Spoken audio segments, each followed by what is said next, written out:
불교의 윤회 사상을 보게 되면 순환론적인 시간관을 가지고 있습니다. 사람이 태어나고 죽게 되는데 이것을 끊임없이 반복하기를 마치 바퀴가 돌아가는 것처럼 이 세상이 돌아간다라고 생각하고 있습니다. 그러나 기독교의 역사관은 그렇지 않죠. 단순히 어떤 시간이 반복되거나 순환한다라고 우리는 믿지 않습니다. 이 역사는 누가 주관하고 계십니까? 한 분, 전능하신 우리 하나님의 주권의 역사에 따라서 모든 인생은 종말을 향하여 달려가면서 그 시작과 끝이 있습니다. 일직선상에 우리는 살아가면서 시작과 끝이 있는데 인생의 마지막 끝에는 반드시 심판이 있다라고 우리는 믿습니다. 성경은 사람을 구분할 때 예수님을 믿는 자와 믿지 않는 자, 거듭난 자와 거듭나지 않은 자, 구원받은 자와 구원받지 않은 자로 구분하게 됩니다. 사도 바울도 복음을 들은 자를 향하여서 구원받을 자와 멸망받을 자가 있다라고 구분한 바가 있었습니다. 고린도전서 1장 18절 말씀 보면 이렇게 기록되어 있죠. 십자가의 도가 멸망하는 자들에게는 미련한 것이요 구원을 받는 우리에게는 하나님의 능력이라. 할렐루야.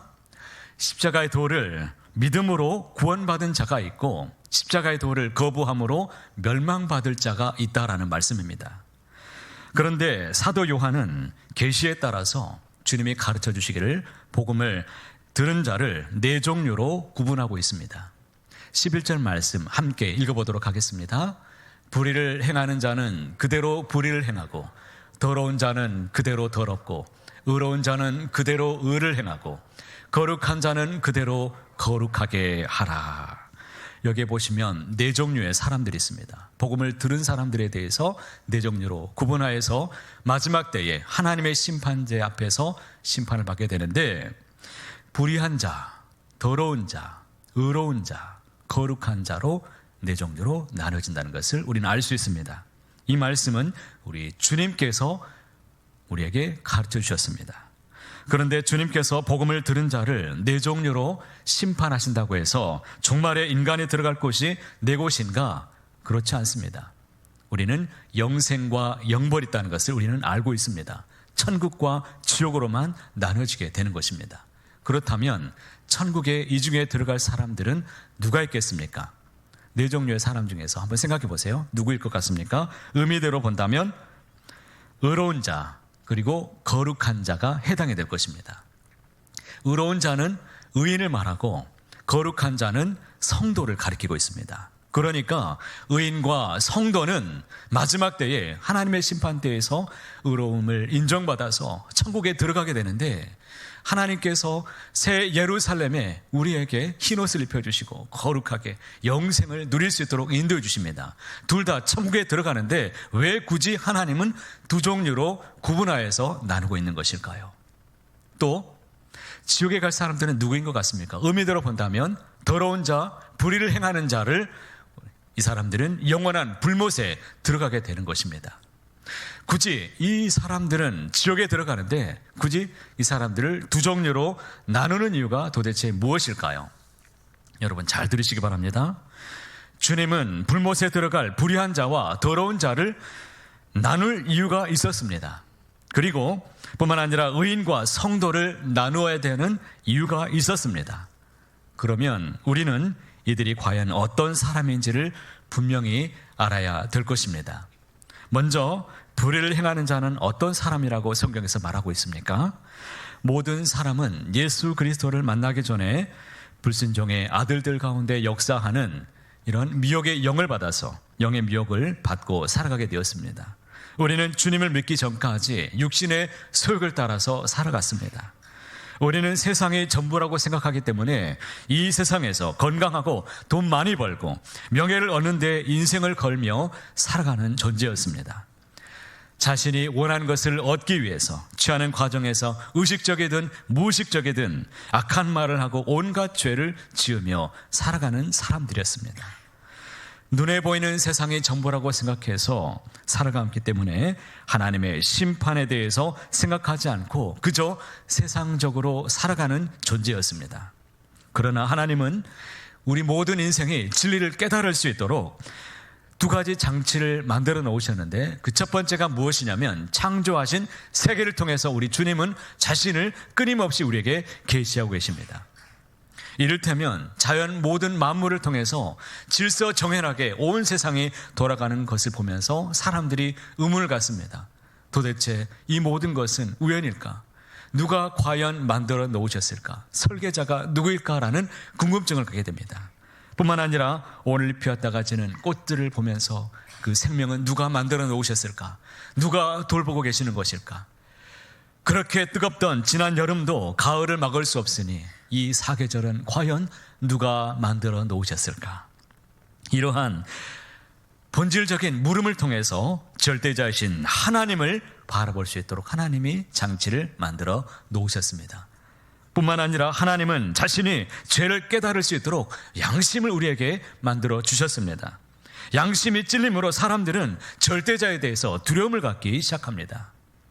마귀가 끊임없이 유혹하고 멸망의 길로 우리를 끌고 가지만 하나님의 영이 우리의 마음을 계속해서 비추어 주시기 때문에 하나님을 더듬어 우리는 찾아갈 수 있도록 하나님께서 계속해서 인도하고 계신다라는 것입니다. 그러므로 복음을 듣고 회개하는 인생이 오늘날에도 있습니다. 주의 말씀을 듣고 회개하는 인생이 있다는 것입니다. 가수 엄정화 씨 여러분 잘 아시죠? 그녀가 기독교 방송에서 간증한 것을 언젠가 본 적이 있었습니다. 주님의 복음에 대해서 한 번도 들어본 적이 없지만 이 세상 가운데 절대자이신 하나님이 분명히 살아계시다라는 것을 느낄 수가 있었다는 겁니다. 그런데 안타깝게도 그 누구도 자기에게 찾아와서 교회를 가자고 전도하는 사람이 단 한 명도 없었다는 겁니다. 주변에 누가 교회 좀 가고 싶은데 교회 가자고 함께 인도해주는 전도하는 사람이 주변에 아무도 없어서 어느 날 하나님께 물었습니다. 울면서 기도합니다. 하나님, 저에게도 천사 좀 보내주세요. 왜 저에겐 천사를 안 보내주십니까? 천사 좀 보내주시면 안 돼요? 이렇게 기도했더랍니다. 그랬더니 그 다음날 누가 전화가 왔는데 가장 가까운 친구였습니다. 그 친구는 크리스찬인데 교회 가자고 전화가 오더랍니다. 참 기적적인 역사죠. 사람을 구원할 때도 이런 역사도 있는 것입니다. 하나님은 예수 그리스도의 복음을 듣고 회개한 자들에게 구원의 믿음을 허락해 주십니다. 주님이 주시는 이 믿음을 선물로 받은 자는 예수님을 나의 구주, 나의 하나님으로 믿고 고백함으로 구원을 받는 것입니다. 그런데 어떤 이들은 복음을 듣고도 회개하지 않습니다. 예수님을 거부하며 살아갑니다. 이처럼 예수님의 복음을 거부하고 죄를 계속해서 짓는 사람들을 불의한 자라고 성경에서 말하는 것입니다. 불의를 행하는 자들은 그리스도의 복음을 거부함으로 구원의 길을 박탈당하며 놓치며 살아가는 존재입니다. 이들은 계속해서 죄악을 행함으로 영원한 사망, 영원한 불못의 지옥으로 들어가게 되는 것입니다. 두 번째, 다음은 의인이 있다라고 우리 주님께서 요한을 통해서 가르쳐 주셨습니다. 인간은 죄악 중에 출생했기 때문에 어려서부터 마음의 계획이 악합니다. 성경에서 말하기를 예레미야 17장 9절 말씀 보면 이렇게 기록되어 있습니다. 만물보다 거짓되고 심히 부패한 것은 마음이라 누가 능히 이를 알리요, 이렇게 말씀하죠. 만물 가운데 사람의 마음보다 거짓되고 부패한 것은 없다라고 말씀합니다. 우리 예수님께서도 마가복음 7장 20절에 보면 우리 사람의 마음속에 있는 것이 악하다라고 이미 말씀하신 바가 있었습니다. 로마서 3장 말씀에도 모든 사람이 죄를 범하였음에 하나님의 영광에 이르지 못하더니라고 말씀합니다. 모든 사람들이 다 죄인입니다. 만일 하나님께서 죄를 범죄한 사람들에게 즉시로 심판을 내리신다면 과연 이 지구상에 살아남을 수 있는 사람이 과연 누가 있겠습니까? 하나님은 자비로우셔서 우리를 벌하시는 것을 원하지 않으십니다. 하지만 하나님은 의로우시기 때문에 반드시 우리의 죄를 벌하셔야만 하시는 분이십니다. 하나님은 사랑의 하나님도 되시지만 또한 하나님은 동시에 공의의 하나님도 되십니다. 그렇기 때문에 우리의 죄에 대해서 벌을 면제하지는 아니하고 보응하리라라고 하나님께서 성경을 통해서 말씀해 주셨습니다. 여러분 한번 생각해 보십시오. 어떤 무장 강도가 있었는데 이 사람이 은행을 털다가 현장에서 붙잡혔습니다. 그런데 이 사람은 아무도 해치지 않았고 현장에서 돈을 그대로 다 돌려주었습니다. 만일 그렇다면 판사가 아무런 죄를 짓지 않았다고 그대로 풀어주었다면 이 판사는 공의로운 판사라고 말할 수 있을까요? 그렇지 않지요. 이 세상의 판사도 법의 기준에 따라서 범법자에 대해서 벌을 내려야 된다고 한다면 하물며 공의의 하나님이신 우리 하나님은 얼마나 더 우리를 징계를 내리시고 죄를 벌하셔야만 하시는 것일까요? 성경이 벌을 면제하지는 않으리라고 말씀하신 이유가 바로 여기에 있다는 것입니다. 하나님은 우리를 사랑하시기 때문에 구원하시기를 원하십니다. 모든 사람들이 예수를 믿고 구원받기를 우리 하나님은 원하고 계십니다. 하지만 죄는 미워하시기 때문에 반드시 벌하셔야 되시는 이 문제를 어떻게 과연 우리 하나님이 해결하시기를 원하셨을까요? 이 문제를 해결하기 위해서 바로 독생자 예수님을 우리를 통해서 보내주셔서 해결해 주셨습니다. 그렇기 때문에 요한복음 3장 16절에 기독교의 아주 귀한 신구약 성경을 관통하는 귀한 말씀이죠. 이 말씀을 함께 외워보도록 하겠습니다. 하나님이 세상을 이처럼 사랑하사 독생자를 주셨으니 이는 그를 믿는 자마다 멸망하지 않고 영생을 얻게 하려 하심이라. 할렐루야. 이 말씀을 꼭 기억하시고 믿음으로만 고백하시길 바랍니다. 그래서 하나님이시면서 동시에 인간이신 예수님이 이 땅에 오셔서 우리 죄를 대신하여 십자가에 죽으심으로 모든 피를 흘려주심으로 우리의 모든 죄를 다 씻어주셨습니다. 그리고 부활하신 주님이 하나님의 십자가의 이 십자가와 부활을 믿는 모든 인생의 죄를 다 씻어주시고 우리를 거룩하다, 의롭다 인정해 주신 것입니다. 믿으십니까? 우리가 착하게 살아서 의인이 된 것이 아닙니다. 우리가 거룩하게 살아서 좋은 일 많이 했기 때문에 의인이 된 것이 아닙니다. 오직 예수님을 믿고 의인이 되었습니다. 우리는 예수님을 믿고 믿음으로 의롭다함을 받았습니다. 오직 예수님이 나의 구주 되심을 우리가 마음으로 믿고 입으로 시인하여 구원받은 존재가 되었습니다. 우리는 믿음으로 의롭다함을 받고 죽는 날까지 믿음으로 순종함으로써 의인으로 인정함을 받아서 천국으로 들어가게 되는 것입니다. 여러분, 이 자리에서 여러분을 축복합니다. 여러분, 주님을 믿음으로 의롭게 된 우리 모두가 주님 부르시는 그날까지 믿음으로 끝까지 힘써 믿음을 지키며 살아가게 되므로 인정함을 받아서 의인으로 인정을 받아 다 천국의 백성 되시는 거룩한 주의 성도들 되시기를 주의 이름으로 축복합니다. 다음은 우리 주님께서 구별한 사람들이 성도가 있었습니다. 주님이 의인에 대해서 말씀하셨습니다. 의인은 어떤 사람들이었습니까? 믿음으로 의롭게 된 사람들이었습니다. 그러면 의인과 성도가 있는데 성도는 다른 사람들입니다. 고린도전서 1장 2절 말씀에 보면 이렇게 말씀합니다.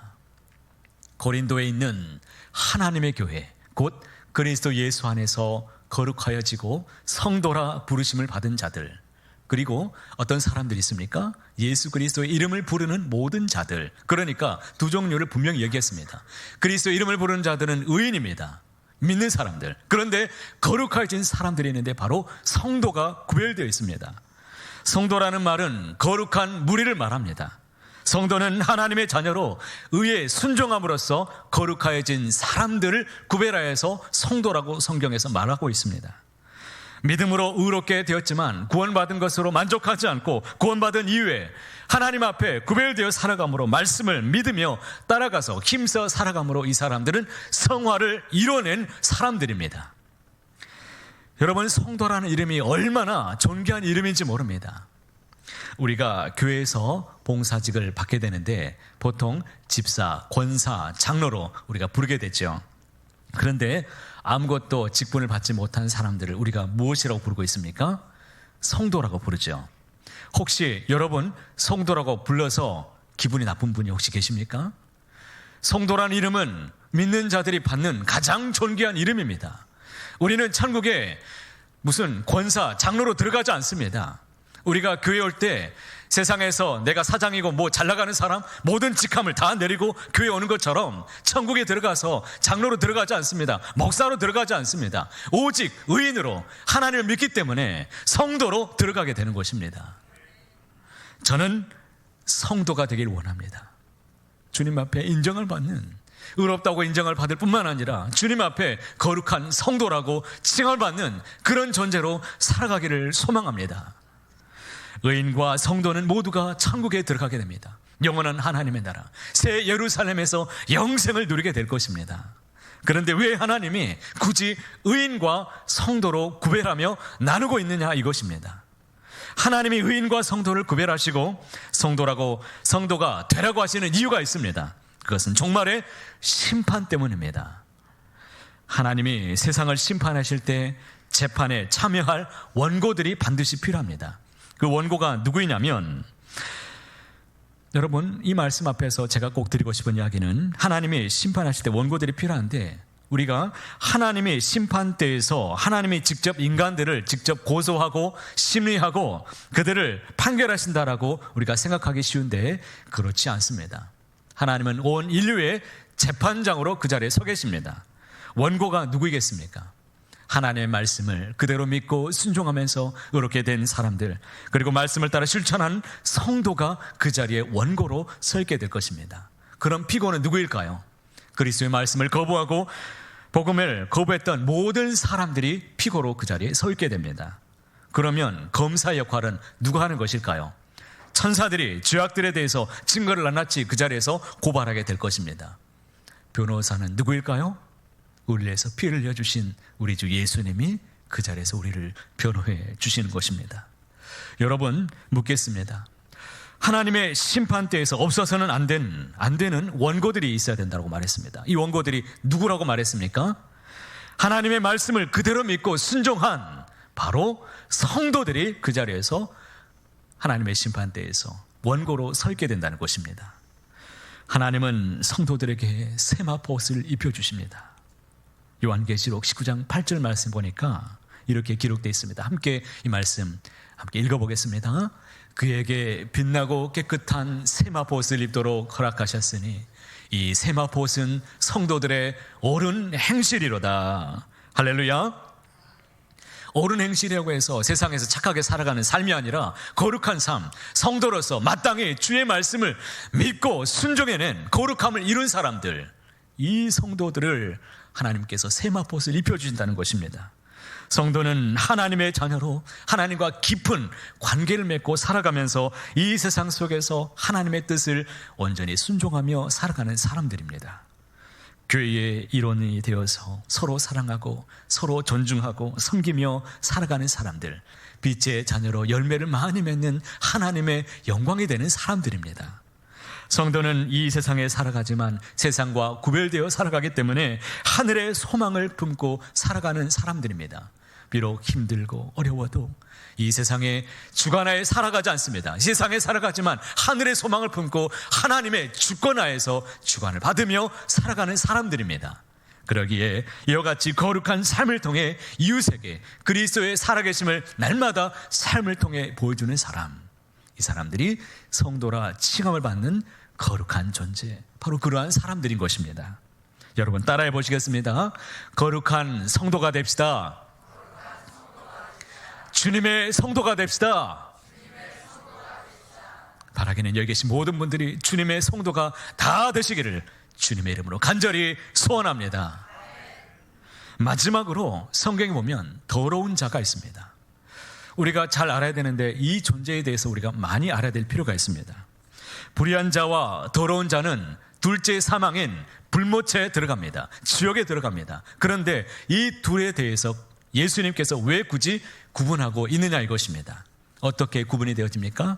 불의한 자는 제가 좀 전에 말씀을 드렸듯이 죽기까지 그리스도의 복음을 거부한 사람들, 이 사람들은 불신자들, 그대로 불의한 자로 구분이 됩니다. 그런데 반면에 더러운 자는 다릅니다. 예수님을 믿었던 사람들입니다. 예수님을 믿었지만 나중에 여러 가지 사정에 따라서 예수님을 믿는 것을 이 사람들이 저버린 사람들을 말하고 있습니다. 성도가 연약해서 넘어질 수도 있고 이것저것 잘못할 수도 있습니다.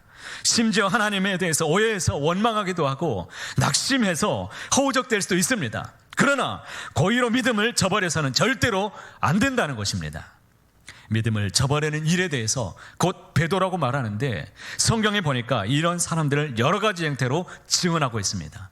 제가 딱 세 가지로 말씀을 드린다면, 먼저는 유다서 1장 5절 말씀에 이렇게 기록되어 있습니다.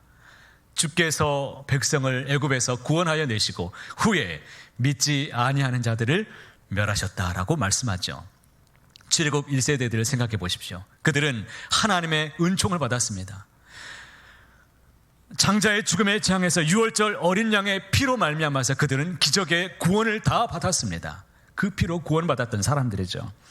하나님의 기적의 역사를 통해서 구원을 맛보았습니다. 홍해에 갈라지는 역사를 통해서 홍해의 세례도 받았습니다.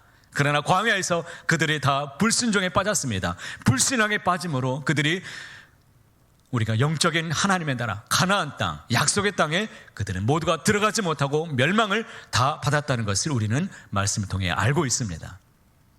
우리가 의롭게 되어서 구원을 받았지만 그러나 끝까지 불순종에 빠지지 않고 불신앙에 빠지지 않는 사람들이 반드시 의롭다 칭함을 받고 그 의인으로 인정을 받아서 천국에 들어가게 될 것입니다. 두 번째로 유다서 1장 6절 말씀에 이렇게 기록하고 있죠. 같이 함께 읽어보시겠습니다. 또 자기 지위를 지키지 아니하고 자기 처소를 떠난 천사들을 큰 날의 심판까지 영원한 결박으로 흑암에 가두셨다라고 말씀하십니다. 그러니까 자기 지위를 지키지 않고 처소를 떠나버린, 불순종에 빠져버린 천사들도 심판을 당했습니다.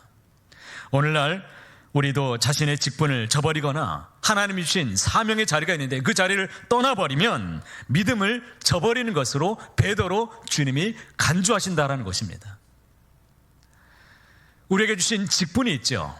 사명이 있습니다.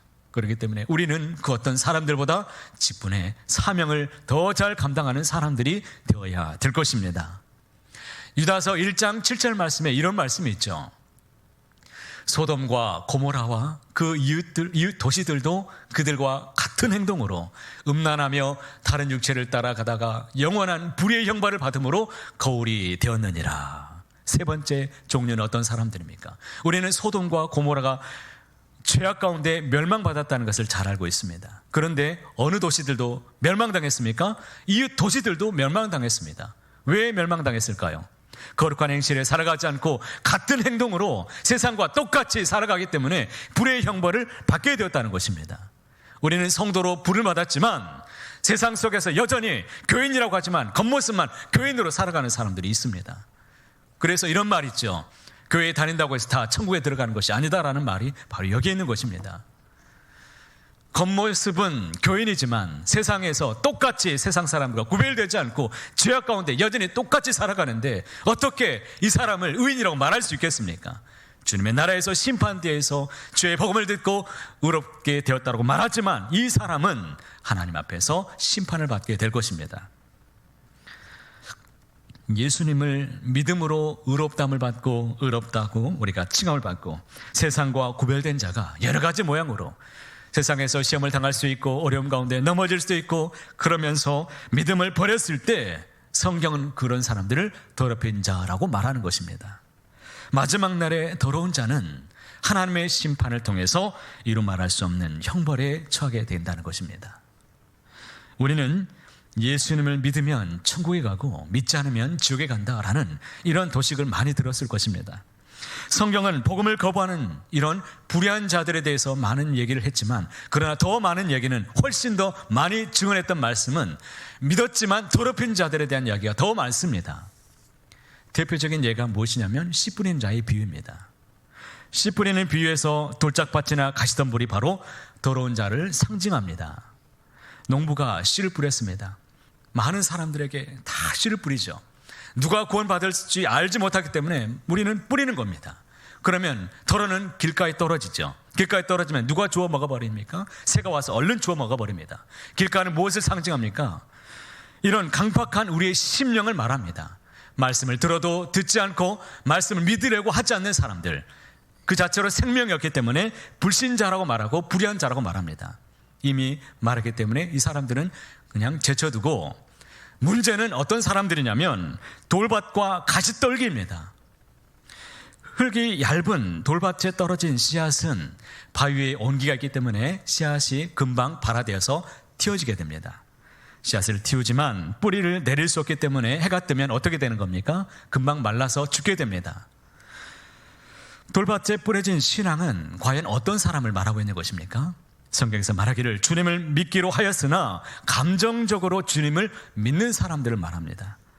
기분이 좋을 때 주님을 찬양하고 예배합니다. 하지만 금세 마음의 감정을 따라서 시험에 금방 빠지기도 하고 교회를 쉽게 떠나기도 하고 신앙의 뿌리를 깊게 내리지 못하고 시험에 늘 빠져 살아가는 사람들, 흔들리는 사람들, 신앙의 뿌리를 그러기 때문에 감정에 내리지 말고 주님의 말씀에 깊이 내리시길 바랍니다. 주님의 말씀에 뿌리를 깊게 내리셔서 말씀에 순종하고 말씀만 끝까지 따라가는 주님의 성도들이 다 되시기를 주의 이름으로 축복합니다. 또 하나는 가시떨기가 있다고 그랬죠. 가시떨기에 떨어진 씨앗이 있습니다. 그 씨앗은 가시덤불 때문에 그 씨앗이 발화되지 않고 성장이 더디게 됩니다. 결실을 맺는 것을 끝까지 방해하죠. 이 가시덤불은 무엇을 상징하느냐면 바로 세상을 상징합니다.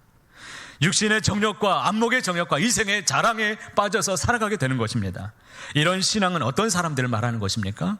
주님을 믿었지만 중도에 도중에 세상에 빠지는 사람들을 가리키고 있습니다. 오병이어의 기적을 보고 많은 사람들이 주님을 따랐습니다. 그러나 자기가 생각했던 주님이 아니었기 때문에 실망하고 다 세상으로 떠나버렸습니다. 오늘날에도 이 세상의 축복과 부를 얻으려고 다른 생각을 가지고 주님을 쫓는 경우가 있습니다. 자기가 알고 있는 그 주님이 아니기 때문에 세속적인 것에 마음을 두게 되면 결국에 타락하게 된다는 것입니다. 로마서 6장 22절 말씀을 함께 읽어보겠습니다. 그러나 이제는 너희가 죄로부터 해방되고 하나님께 종이 되어 거룩함에 이르는 열매를 맺었으니 그 마지막은 영생이라 라고 말씀합니다. 여러분 힘주어 말씀을 드립니다. 여러분 거룩함에 이르는 열매를 많이 맺으시길 바랍니다. 하나님 앞에 의로운 귀한 의인으로서 하나님 앞에 서 있기를 바랍니다.